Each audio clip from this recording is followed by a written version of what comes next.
And welcome to आवाज overdrive. मैं हूं दीपाली राणा और इस हफ्ते आवाज ओवरड्राइव में हम आपको दिखाएंगे कॉमेट टियागो या सिट्रोवन ईवी, मर्सिडीज एसएल रोडस्टर का रिव्यू, कार की बैटरी का कैसे रखें ख्याल, और हमारे ओवरड्राइव मैगजीन के एडिटर बर्ट्रेंड डिसूजा बताएंगे Hyundai Aura AMT और अमेज CVT में से कौन सी कार लेनी चाहिए। एक चीज याद रखिए, दोनों गाड़ी में अगर भले ही आप अमेज खरीदो या ऑरा खरीदो, एक बार डीलर से नेगोशिएट कर लेना प्राइसेस के ऊपर। अगर आप कॉम्पैक्ट इलेक्ट्रिक गाड़ी खरीदने की सोच रहे हैं, बजट है 8 से 12 लाख रुपए, तो हम आपके लिए 3 ऑप्शंस लेकर आए हैं, जिसमें है MG comet, Tata Tiago EV और साथ ही सिट्रोवन की EC3। लेकिन तीनों में से कौन सी है बेस्ट और आपको करती है कौन सी सूट, जाने के लिए देखिए स्टोरी।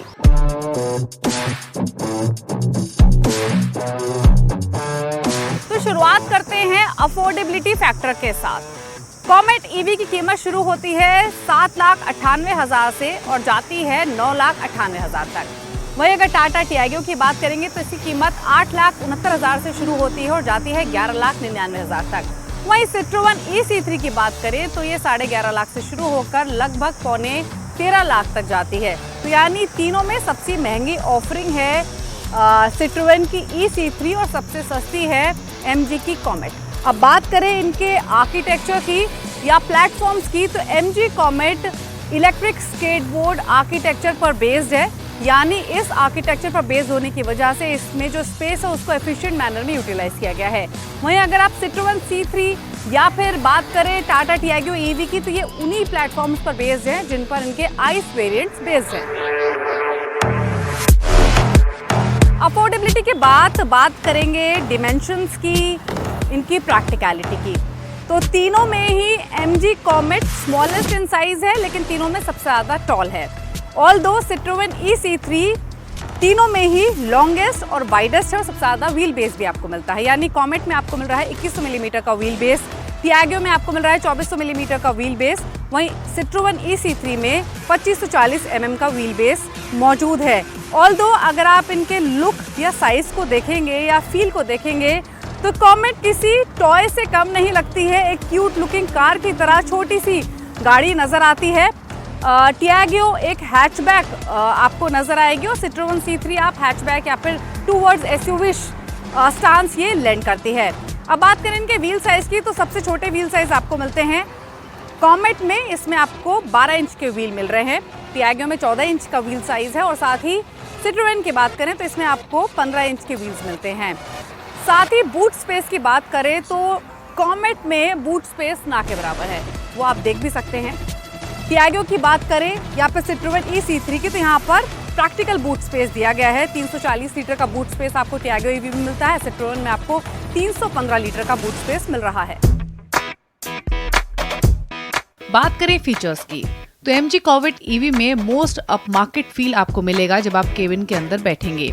इसमें डुअल 10.25 इंच के स्क्रीन हैं, एक डिजिटल ड्राइवर डिस्प्ले के तौर पे काम करता है और दूसरा इंफोटेनमेंट सिस्टम के तौर पर। एप्पल कारप्ले, एंड्रॉइड ऑटो को भी वायरलेसली एक्सेस कर सकते हैं, जिसकी वजह से इन्हें यूज करना ज्यादा कन्वीनियंट लगता है। ऑल्दो आपको कॉमेट में ऑटोमेटिक क्लाइमेट कंट्रोल नहीं मिलेंगे, बल्कि इसमें मैनुअल AC का ऑप्शन दिया गया है। वहीं बात करें टाटा टियागो EV की, तो इसमें आपको 7 इंच का इंफोटेनमेंट सिस्टम मिलता है, which is powered by Harman. लेकिन MG कॉमेट EV की तरह इसमें आपको एप्पल कारप्ले, एंड्रॉइड ऑटो तो मिलेगा, लेकिन उसको वायरलेसली एक्सेस नहीं कर सकते हैं। हालांकि कार में आपको automatic climate control, cruise control जैसे टॉप फीचर्स मिलते हैं। वहीं बात करें सिट्रोवन EC3 की, तो इसमें 10.25 इंच का टच स्क्रीन तो मौजूद है, लेकिन कॉमेट EV की तरह इसमें भी आपको wireless Apple CarPlay, Android auto नहीं मिलता है। साथ ही सिट्रोवन EC3 में ऑटोमेटिक क्लाइमेट कंट्रोल भी मौजूद नहीं है। कॉमेट में 2 दरवाजे हैं, ऑल्दो इनका साइज काफी बड़ा है, जिसके कारण रेयर सीट्स तक पहुंचना आसान है, लेकिन स्पेस फ्रंट रो और सेकंड रो दोनों में अच्छी है, यानी 4 एडल्ट्स आसानी से कॉमेट के अंदर अकोमोडेट हो सकते हैं। वहीं अगर Citroen EC3 या Tiago EV की बात करें तो इसमें आपको 4 दरवाजे मिलते हैं, इसलिए कॉमेट के मुकाबले ज्यादा प्रैक्टिकलिटी आपको इसमें मिलेगी।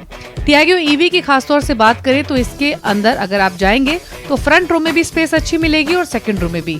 खास बात यह है कि अगर सेकंड रो में आप चाहें तो 3 एडल्ट्स को अकोमोडेट कर सकते हैं, लेकिन कॉमेट में 3 एडल्ट्स को अकोमोडेट करना आसान नहीं है। सिमिलरली EC3 में भी 2 एडल्ट्स ही सेकंड रो में बैठ सकते हैं, लेकिन चाहे तो एक छोटा बच्चा या तीसरा एडल्ट भी एडजस्ट हो सकता है। कुछ और फीचर्स की बात करें तो इन तीनों के मुकाबले टाटा टियागो EV में आपको ज्यादा फीचर्स मिलते हैं, जैसे cruise control, automatic headlamps, automatic wipers, cooled glove box. लेकिन ये फीचर्स आपको टियागो लॉन्ग रेंज प्रोडक्ट में मिलते हैं। कुछ कॉमन फीचर्स हैं जो तीनों ही गाड़ियों में मौजूद हैं, जैसे steering mounted audio controls, dual front airbags, ABS with EBD और रेयर पार्किंग कैमरास। अब बात करते हैं सबसे इम्पोर्टेंट एस्पेक्ट की, यानी बैटरी, मोटर और चार्जिंग टाइम की। तो कॉमेट में आपको सबसे छोटा बैटरी पैक मिलता है जो 17.3 किलोवाट का है, और इसमें आपको जो मोटर है वो रेयर में माउंटेड मिलेगी। ये जो पावर लेंड करती है वो है लगभग 42 PS की। टॉर्क आपको इसमें मिलता है 110 Nm का। वहीं अगर टियागो की बात करें तो आपको इसमें 2 बैटरी पैक मिलते हैं, 19.2 किलोवाट और साथ ही 24 किलोवाट का बैटरी पैक है। फ्रंट में इसमें मोटर माउंटेड है। छोटा बैटरी पैक जो पावर लेंड करता है आपको वो रहेगी 61 PS की पावर, 1110 Nm का टॉर्क, और जो बड़ा बैटरी पैक है वो 75 PS की पावर लेंड करता है और 114 Nm का टॉर्क। Citroen की बात करें तो इसमें आपको सबसे बड़ा बैटरी पैक मिलता है, यानी 29.2 किलोवाट का इसमें बैटरी पैक मौजूद है जो 57 PS की पावर और 114 Nm का टॉर्क आपको लेंड करता है। अब बात कर लेते हैं फटाफट से इनकी चार्जिंग कैपेसिटीज़ की।